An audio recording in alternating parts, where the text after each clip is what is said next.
Ahoj, zdravím vás v dalším dílu Kecela. Dnešním hostem je Mart Eslem. Marte, ahoj. Ahoj, ahoj.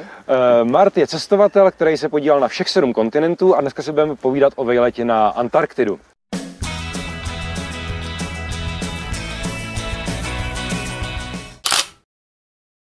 Takže prosím tě, nejdřív jenom na začátek. Mart Eslem, není to tvoje jméno občankový, jenom se tam, jak ses k tomu dostal? To už je to spoustu let, asi někdy 17, je to přesmička mého občanského jména a používám ho jako umělecké jméno, mám to i zaregistrované jako oficiální obchodní značku.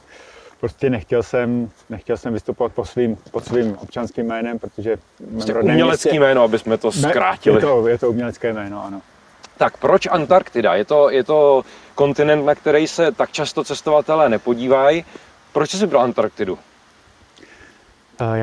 Já jsem tam byl 2krát a pro mě Antarktida je něco jako jiná planeta. Jediný rozdíl je, že tam není potřeba skafandr.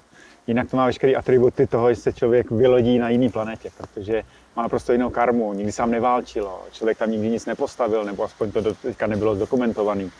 Lidi se tam pomáhají, jo? Říkám, nikdy tam nebyl konflikt, takže ten kontinent je naprosto jedinečný a prostě jsem tam byl už 2krát, tak rozhodně bych se tam chtěl ještě někdy v budoucnu i vrátit. A je to proto, že tam teda seš jakoby za sebe jako za člověka? Je tam člověk mnohem víc blíž té přírodě a hlavně si tam krásně uvědomuje, jaký nic je, jo? V porovnání s tou přírodou, která tam je tisíce let a která prostě jenom foukne a sfoukne jako svíčku. A v podstatě nic tam neznamenáš, víš, že chodíš po místech, kde před tebou třeba nikdy nikdo ani nešlapal, třeba tisíce let nebo stovky, že je to tak ojedinělej jako zážitek tam bejt, že se to nedá připodobnit žádným jiným z těch ostatních 6 kontinentů. Co se týká Martovo výletu, už o tom mluvil v rádiu, odkaz vám dám pod článek, pod video. Spíš se teď podíváme na to, jak je to tam se zásobama. Vez si svoje zásoby, v rozhovoru, který si dal rádiu, si zmiňoval, že se tam topí naftou, občas dřevem. Musel si dovízt svoje, je to vybavený, jak vlastně ta základna z tohohle pohledu je?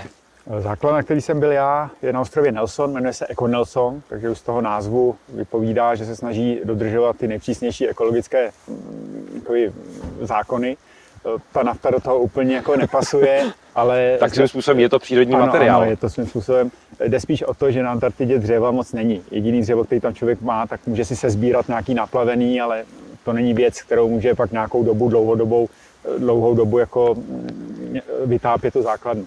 To znamená, jsou tam dýzlová kamna, ale není to kvůli tomu, aby bylo teplo, ale si člověk chce něco uvařit. Takže víceméně se zapínají, když potřebuje člověk vařit, anebo kdyby, já nevím, spát někam do vody, byl prochladnej, tak aby kvůli sušení, ale není to o tom, a priori o tom, že by žít se v komfortu chtělo, jako, vytopený. Ano, o to tam není. A ještě mě zajímá voda. Měl jsi s sebou nějakou vlastní filtraci, nebo je tam ta voda tak čistá, že ji můžeš pít, nebo jste si rozstavili sníh? Jak to tam je s vodou? Vodu prakticky jsme nic neměli, filtraci jsme neměli z čeho brát, protože v podstatě je tam oceán, to znamená, to je slaná.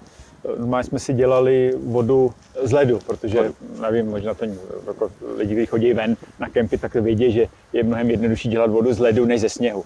Paradoxně, ale je to tak. No. Potřebujete méně energie a je to rychlejší. Zaujalo mě, že jsi v jiných rozhovorech zmiňoval, že jsi vyfotil 7 až 8 filmů.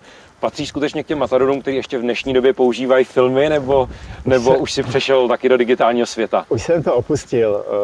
Tehdy jsem ještě fotil jsem ještě do roku 2013, kdy jsem si nezkontroloval filmy a fotil jsem na prošlé filmy, že ty fotky pak nebyly úplně ono. Takže v té době jsem přešel z Nikonu F6 na Nikony digitální. Jako jeden z mýho pohledu z mála cestovatelů máš rodinu, manželku, spousta cestovatelů, kteří dělají velké cesty, nemají rodiny. Jak se na to, že se na měsíc vydáš někam na výpravu do Jižní Ameriky nebo na výpravu, ze které se nemusíš vrátit za polární kruh, jak se na to dívá rodina, potažmo děti, jak to vnímáš ty? No tak oni, vzhledem k tomu, že už jezdím 20 let, tak ta rodina si na to zvykla. Děti prakticky, ty 2 mladší, vlastně cestují celý jejich život, to znamená, oni vědí, že to je přirozená součást toho mýho života. Samozřejmě, že se jim stýská, když odjíždím, mě se taky po nich stýská, ale jako je to takový, já to beru jako trošku i moje poslání, takže je to součást mého života a jsem i vodnář, to znamená, že i partnerka moje pochopila, že prostě vodnář potřebuje si někam utíct, ale když mu dáte tu volnost, tak on se zase rád vrátí do toho svého přístavu. Myslím si, že těch 20 let nám to jako báječně funguje a ten vztah pořád má šťávu. Já jsem naprosto spokojený, už spolu žijeme 20 let. Nikdy jsem s jinou ženou nežil. Jako tak to je asi, když vydržela 20 let, tak je skutečně asi spokojená. Jako... Na svém blogu, který vám dáme pod video, píšeš, myslím, i knížky. Jakým způsobem si vedeš zápisky? Jedeš to oldschoolově, tužka papír, nebo si to namlouváš, že na té Antarktidě ta elektrika taky asi nebude nic moc, ale obecně. Já jsem old fashion, já jsem prostě analogový, ještě taťka, že jo, když se snažím ty nové technologie, člověk musí jít dopředu, tak já prostě píšu si to tužkou nebo propiskou na papír. Já totiž, to je u mě jako pomyslná jehla, která na vinyl jakoby dosedne. Já nevím, co budu psát, vemu tužku, jak se dotknu papíru, tak mi to začne jakoby tam plout. Nebo jak velký je třeba deník z Antarktidy? Bavíme se o sešitu A5, bavíme se... Jako popíšu, z každé cesty mám takovýhle deník, takže mám je doma. V podstatě už mám jednu skříň jenom na tyhle ty deníky, ty rukopisy a pak je samozřejmě přepisuju. Tu Antarktidu se navštívil ve kterém roce? Poprvé 2013 a po druhý na přelomu 2007-2008. Ten trend vlastně dívat se i do takovýchhle jakoby zapadlejších koutů země je stále větší. Je možný aspoň orientačně říct, jak se takový výlet pohybuje, ať už se jedná o komerční ledoborec nebo nekomerční jachtu? Jestli můžeš naznačit řádově. Je to bohužel jako poměrně drahá záležitost. Ty ledoborce se pohybují řádově, jako bavíme se o kajutách, $10,000 před těmi 15 lety, takže dneska to klidně bude 10 000 euro i víc, ale je možný, že někde si ženete v nějaký slevák, protože je to samozřejmě mnohem dneska exponovanější, jezdí tam větší lodě, takže to je jedna strana toho jakoby polárního safari, který z mého hlediska, zažil jsem ho jednou, ale nepovažuji za tak jakoby zajímavý.